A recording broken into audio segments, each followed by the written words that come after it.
Everything was supposed to be sealed, locked behind legal walls, buried inside a manuscript no one outside a tiny inner circle was ever meant to see. Until now. Because tonight, whispers from inside the publishing shadows are turning into a storm, and the story shaking royal watchers, media insiders, and Hollywood observers alike is simple, chilling, and impossible to ignore. An explosive chapter inside Revenge 2 was allegedly so controversial it had to be rewritten at the very last minute. All right, so Revenge was released in July of 2022. Since then, based on polling and media coverage, how would you describe the trajectory of Harry and Meghan's reputations professionally and personally? It feels like they've taken quite a bit of a dive. Tom Bower, who has been working on the sequel to Revenge for some time, has secured a big money serialization deal with Rupert Murdoch's News UK, specifically the Times newspaper, but I believe it may also extend to the Sun newspaper too,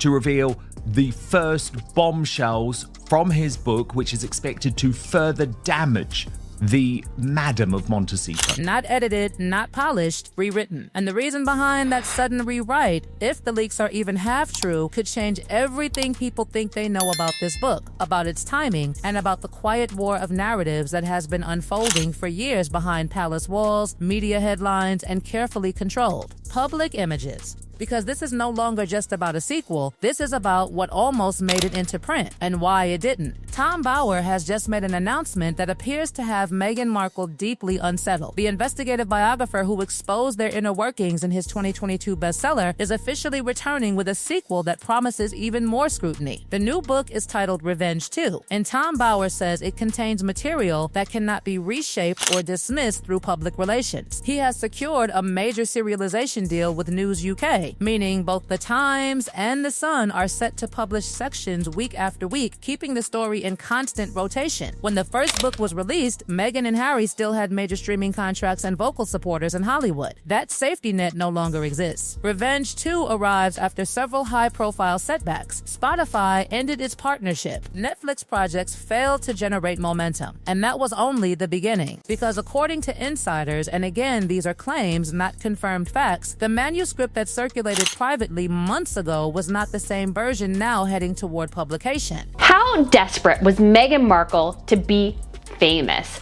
Well, apparently, according to Tom Bower's book, she basically spent seemingly all her money with the sole goal of intention of finding the right connections and being as famous as humanly possible. Somewhere between early drafts and final print, something happened, something serious, something explosive enough that publishers allegedly panicked. Multiple whispers suggest a specific chapter, one described by a source as legally dangerous and narratively nuclear, triggered urgent internal discussions. Lawyers reportedly reviewed it line by line. Editors re-examined documents. Sources were allegedly recontacted, and then silence, and suddenly rewrite. But why? What was in that chapter? And more importantly, what changed? Publishing insiders are careful with their words, but one phrase keeps appearing again and again: timing risk. According to speculation, the original chapter reportedly tied together several long circulating controversies, not accusations, not verdicts, but patterns, timelines, and unanswered questions presented in a way that some believed could ignite global reaction instantly upon release. And here's where the mystery deepens. Right in the book, Harry must be nuts. This is one of the text messages his friends were sending around to each other after Meghan's first introduction to Harry's friends in 2017 during a shooting weekend at Sandringham. Because rumors claim the rewrite did not remove the material entirely. It allegedly reshaped it, reframed it, softened the structure without erasing the core narrative. If true, this would mean the final book still carries the same explosive undertone, only hidden beneath a more carefully constructed presentation. And that possibility is exactly what has watchers paying attention. Because Tom Bower's reputation, fair or not, has always been built on one idea: documents, records, timelines. And when those three collide, stories become harder to dismiss. Lifestyle Ventures struggled with reports of millions tied up in unsold products. But the financial losses are not the main focus this time. Tom Bower is now examining long-standing questions that have circulated for years. years. Early social connections, elite party scenes, private club relationships, timeline inconsistencies that critics continue to point out. Topics once waved away are now being revisited with far more attention. This is no longer a story about decline. It is a detailed breakdown of how a public image was built, marketed, and later challenged. There are fewer friendly outlets left and far less room to redirect the narrative. I think personally, they've separated their professional lives, but I think what's really a great problem for them now, as of the last few weeks, is that Meghan has got no real income anymore. She's finished. And that shift from surface events to deeper patterns may be exactly what made the leaked chapter so controversial. Because when a story moves from headlines into timelines, from moments into patterns, from isolated events into connected sequences, the narrative changes. And insiders claim that's exactly what happened inside that chapter. Instead of dramatic claims, it allegedly focused on reconstruction, assembling years of public moments into a single, continuous arc, not accusations, not verdicts, but a structure designed to make readers question the official story they thought they understood. And sometimes, questions can be more explosive than accusations, because accusations can be denied, but unanswered patterns linger. Over his career, he has written more than 25 unauthorized biographies on some of Britain's most powerful figures, including Robert Maxwell, Richard Branson, Tony Blair, Boris Johnson, Simon Cowell, and Prince Charles. His approach is consistent. He seeks out people his subjects would rather remain unheard. He listens carefully, verifies accounts, and connects them with documents and timelines. His first book on the Sussexes became an international #1 bestseller. It relied on more than 80 sources. Many had never spoken publicly before and chose to do so only after years of silence. What reportedly causes the most concern is Bauer's legal track record. Despite intense scrutiny from lawyers, he has never lost a defamation case. And that legal history is exactly why the rewrite rumor is so intriguing. Because if someone known for pushing boundaries suddenly adjusts a chapter at the last minute, observers begin asking why. Was it precaution? Was it strategy? Or was it pressure? No confirmed answers exist, only speculation, but the timing has fueled even more curiosity because whispers suggest the rewrite occurred after additional material surfaced. Material that allegedly complicated the narrative rather than simplified it. And when a story becomes more complicated, publishers sometimes slow down, not to stop it, but to make sure every word survives the storm that follows publication. For Revenge 2, Bauer has spent years traveling between Canada and the United States. He attended public events firsthand, including the Invictus Games, gathering observations and conducting interviews along the way. In interviews, Bauer stated, "I've got a lot of new material already, and I think the whole world wants new insights." The book is expected to be released in early 2026. This time, Harry and Meghan reportedly have no ability to shape or influence the final narrative. And that brings us back to the core mystery. What was inside the chapter that almost changed everything? Insiders won't say directly. Publishers won't confirm. And official silence only deepens the intrigue. But one claim continues circulating that the rewritten chapter deals not with a single event, but with a turning point. A moment where narrative, perception, and public image allegedly shifted in ways few fully understood at the time. If true, this would explain the urgency. Because turning points are dangerous in storytelling.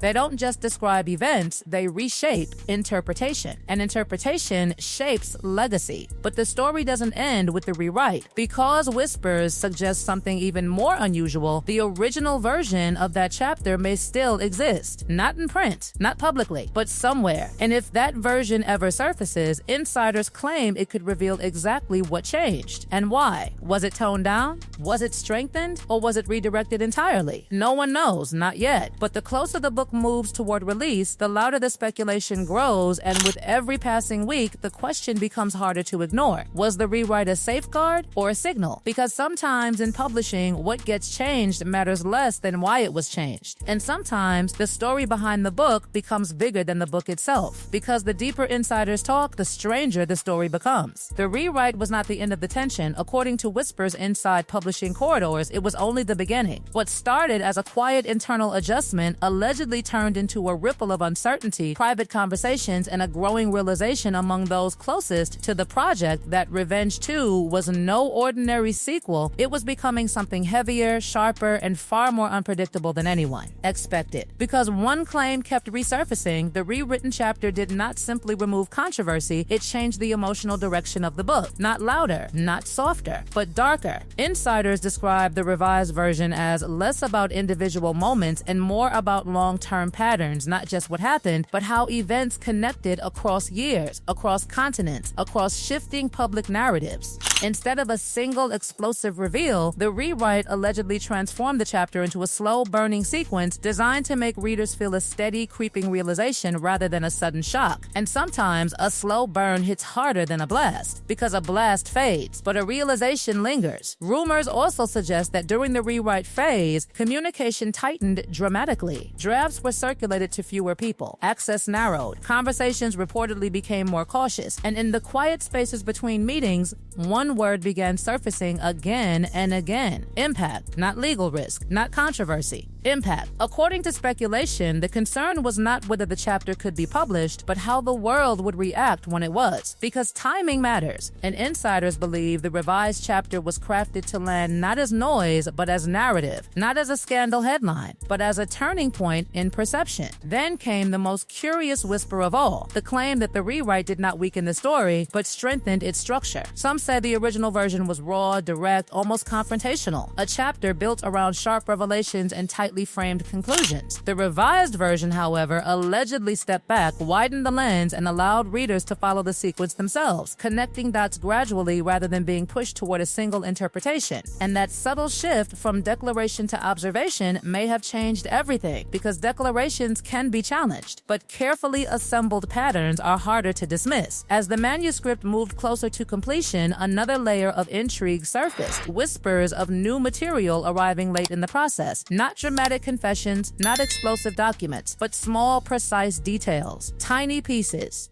dates, movements, conversations, context, individually insignificant, together powerful. Insiders claim these late additions forced the rewrite to evolve even further, reinforcing the chapter's slow burn structure and shifting its emotional weight towards something more reflective, more unsettling, more open-ended. Because sometimes the most powerful stories are not the ones that shout, but the ones that quietly refuse to go away. And then came the silence. No official confirmations, no denials, no clarifications, only a growing sense that something significant had happened behind the scenes, something that would only become clear once the book reached the public. And in that silence, speculation grew louder. Some believe the rewrite was precaution, a strategic adjustment to ensure the narrative could withstand intense scrutiny. Others believe it was tactical, a way to make the story more enduring rather than more explosive. And a few believe it was something else entirely, a deliberate choice to let readers form their own conclusions rather than presenting them with a final judgment. Because sometimes leaving questions unanswered creates a deeper impact than answering them outright. But the most persistent rumor, the one that refuses to fade, is this: the original chapter may still exist, unpublished, unreleased, unseen. A version that insiders claim carried sharper edges, stronger conclusions, and a tone that felt more immediate, more confrontational, more explosive. No one has verified its existence. No copy has surfaced. No source has confirmed it publicly. Yet the rumor remains, hovering over the book like a shadow beside the official story. And shadows create curiosity. As release approaches, attention is no longer focused only on what the book will say, but on what changed along the way. Because in storytelling, revisions are normal, but last-minute rewrites are not, especially when they involve chapters described as pivotal, especially when whispers speak of impact rather than controversy, especially when silence surrounds the reason. And that silence is now part of the story itself. Observers are watching closely not for a single explosive claim, but for a shift in narrative tone. Because if insiders are correct, Revenge 2 will not rely on dramatic shocks, it will rely on accumulation, a layered reconstruction of events, timelines, and perceptions that gradually forms a larger picture. And if that happens, the reaction may not be immediate, but it may be lasting, because some stories don't explode, they echo.